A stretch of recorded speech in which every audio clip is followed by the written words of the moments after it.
I've come to realize that if I spend less time staring at screens, I'm going to feel better. When I was growing up, when I was in my teens, there was actually no such thing as the internet. We didn't spend all this time scrolling through social media. We actually were outside. We played cricket, we played touch football, and we actually went for bike rides and stuff. And nowadays, we don't do nearly enough of that stuff. The convenience of just being online, checking stuff, seeing what everybody else is up to, and then one day you get to realize that I know what everybody else is up to, but I don't actually know what I'm up to.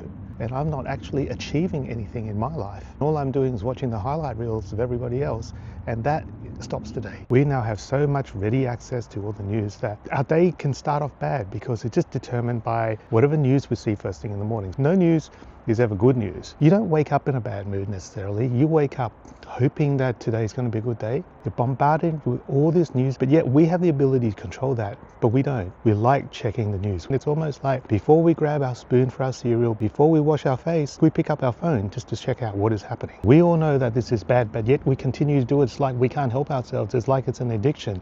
It's like we're going to die if we don't have our phones, if we don't have our devices, if we don't have our screens for 24 hours. And in fact, the exact opposite is true. And for every minute we spend worrying about what's happening in the rest of the world, it's the time that it takes away from our ability to create something for ourselves. In the short term, we enjoy it because it takes us from our reality. When we look at someone else being happy, we think that'll make us happy, but actually just harbors resentment because we think, why don't I have enough money to do this? Why is my life so much worse than these people? The fact is, their lives has nothing to do with us.